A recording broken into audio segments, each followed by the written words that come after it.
이제 마지막으로 그 ETF에 대한 기본적인 개념에 대해서 좀 몇 가지 여쭤볼까 해요. 네네. 네, 편하게 이야기해 주시면 됩니다. 네.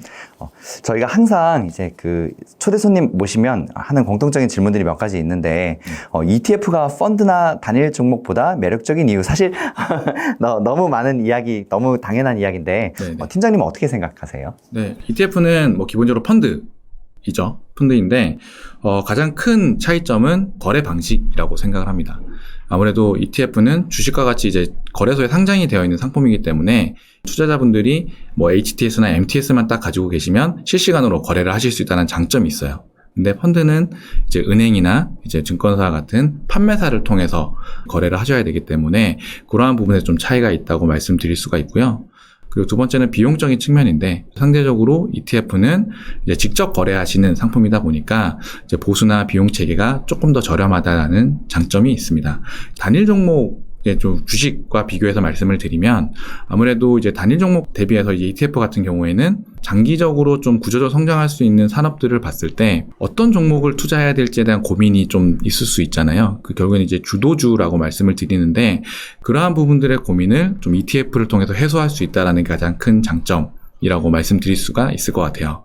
우리가 반도체를 투자하던 전기차를 투자하던 이 산업이 잘 갈 것 같다라는 느낌은 있는데, 거기서 어떤 종목을 투자하지, 또는 이 종목이 개별 종목의 이슈가 발생했을 때 이 산업과 같이 가지 않는 모습을 보일 수도 있기 때문에, 이러한 부분을 ETF라는 상품을 통해서 분산 투자를 통해서 이 산업 내의 분산 투자와 밸런스 있는 투자를 통해서 조금은 커버할 수 있지 않을까, 그러한 부분이 가장 큰 장점이라고 생각을 하고요. 그리고 예를 들면 반도체에서 내가 소부장 종목을 투자를 하고 싶다라고 했을 때 더더욱 이제 종목의 규모가 아무래도 중소형주 위주로 가다 보니까 거기서 또 선별하는 게 점점 어려워지는 상황에서는 또 이러한 걸 묶어놓은 상품을 또 투자하시는 게 좀 더 유효하지 않을까라고 생각을 합니다. 네. 네, 정리를 해보자면, 이제 거래 방식에 대한 이야기, 또 중요한 거 ETF 비용이 정말 저렴하죠. 네, 맞습니다. 네, 그리고 제일 중요한 거, 사실 ETF 종목 선택에 대한 부담이 없다는 게 제일 중요한데, 네, 맞아요. 방금도 예를 들어주셨듯이, 같은 뭐 전기차 산업 다 잘 된다 하더라도, 네. 뭐 테슬라 같은 경우는 다행히 원탑을 찍었는데, 니콜라 같은 경우는 완전 지금 거의 뭐 끝나고 없어진다는 맞아요. 얘기도 있단 말이에요. 맞아요. 이런 식으로 같은 테마를 하더라도 종목 선택에 대해서 완전히 달라질 수가 있는데, ETF가 이제 이런 것들을 방지해 줄 수 있는 가장 중요한 장점이 있다는 거. 맞습니다. 네네.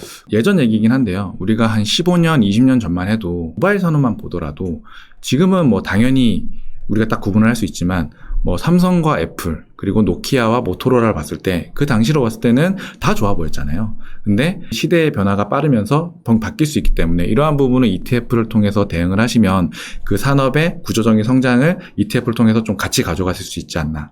그리고 뭐 앞에서 뭐 단일종 주식도 말씀드리고 펀드도 말씀드렸는데, 결국 ETF라는 상품 자체가 이제 펀드와 주식의 장점을 같이 가지고 있는 상품이다라고 보시면 될 것 같아요. 네. 네, 방금 또 중요한 비유 해주셨는데, 맞습니다. 그 스마트폰 산업이 이제 처음 시작될 때까지만 해도, 말씀하신 대로 애플, 삼성, 심지어는 모토로라. 당시에는 이게 이제 되는 사업이니까 뭐 다 잘 됐다 싶었는데, 지금 애플 같은 경우는 전 세계 1위고, 네. 모토로라는 완전 지금 사장돼서 없어졌죠. 네, 삼성이 이제 그 중간 정도의 자리에 포지션돼 있고, 네, 네. 같은 테마를 하더라도 이렇게 완전히 결과는 달라질 수 있다는 거. 맞습니다. 네, 이런 것들 때문에 ETF가 정말 안전 그 장치가 될 수 있다는 말씀이시죠. 맞아요. 네, 좋은 비유 감사합니다. 네. 다음 질문 또 해볼게요. 네. 요건 개인적인 질문인데, 네. 팀장님께서도 지금 투자를 계속 하시고 계시잖아요. 그렇죠. 네. ETF를 고를 때 가장 중요하게 보는 것? ETF의 성격, 뭐 어떤 것들을 주로 제일 중요하게 보세요? ETF 고르실 때? 저는 장기 투자와 결부해서 항상 투자를 하거든요. 그렇기 때문에 아무래도 이제 보수와 같은 비용을 가장 많이 보는 것 같고요. 그렇기 때문에 이제 앞에서 말씀드린 것처럼 아무래도 투자 기간이 길어질수록 비용이라는 것 자체가 굉장히 중요한 요소이기 때문에 이 부분 좀 보시면 좋을 것 같고요. 그리고 두 번째는 ETF라는 거를 딱 중심에 두고 나서 이 ETF가 얼마나 이 기초자산을 잘 따라가는지, 기초자산의 가격에 맞춰서 거래가 되는지라고 하는 괴리율이라는 측면이 있고, 그리고 이 ETF가 추종을 하는 기초지수를 얼마나 잘 추종하는지에 대한 추적오차라는 지표가 있는데, 요 두 지표를 봐주시면 되게 좋을 것 같아요.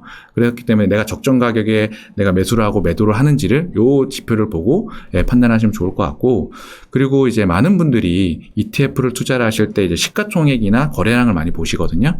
물론 이제 시가총액과 거래량이 많으면 많을수록 저는 좋다고 생각합니다. 근데 이제 보통 이거를 많이 보시는 측면 중에 하나가 이제 개별 주식을 하시는 분들, 단위 종목을 하시는 분들이 아무래도 이제 시가총액과 거래량이 좀 적게 되면 내가 매도하고 싶은 시점에 매도하고 싶은 가격에 적정하게 하지 못할까봐에 대한 유동성에 대한 뭐 우려라고 할까요? 그러한 부분이 좀 있다라고 생각을 하는데요.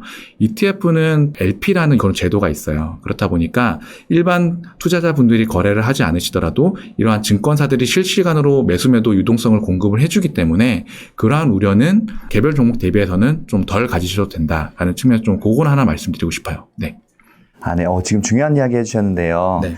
첫째, 제일 기본적이고 중요한 것. 네. ETF는 일단 장기 투자다. 네네. 네네. 그리고 두 번째로, 우리가 ETF 종목을 사면 대부분 이제 지수 추정 ETF가 많잖아요. 네. 이 기초 지수를 얼마나 잘 따라가느냐. 네. 같은 ETF를 운용사마다 그 이름 다르지만 결국은 같은 지수를 추정하는 ETF들이 많잖아요. 네. 얼마나 이 ETF 운용사가 잘 이 지수를 따라가는지, 이게 중요하단 말씀이시죠. 네, 맞습니다. 그리고 또 하나, 그 거래량이 많지 않더라도 단일 종목처럼, 단일 종목은 상장 배제되면 없어지지만 ETF는 전혀 그렇지 않죠. 개념이 완전히 다르죠. 맞습니다. 그렇기 때문에 안심하고 투자하셔도 괜찮다는 것. 맞습니다. 그러니까 ETF의 거래량과 시가총액도 물론 보셔야 되는 지표긴 하지만 오히려 저는 ETF가 편입하고 있는 그 기초자산의 거래량과 시가총액을 보시는 게 좀 더 중요하다고 생각해요. 네.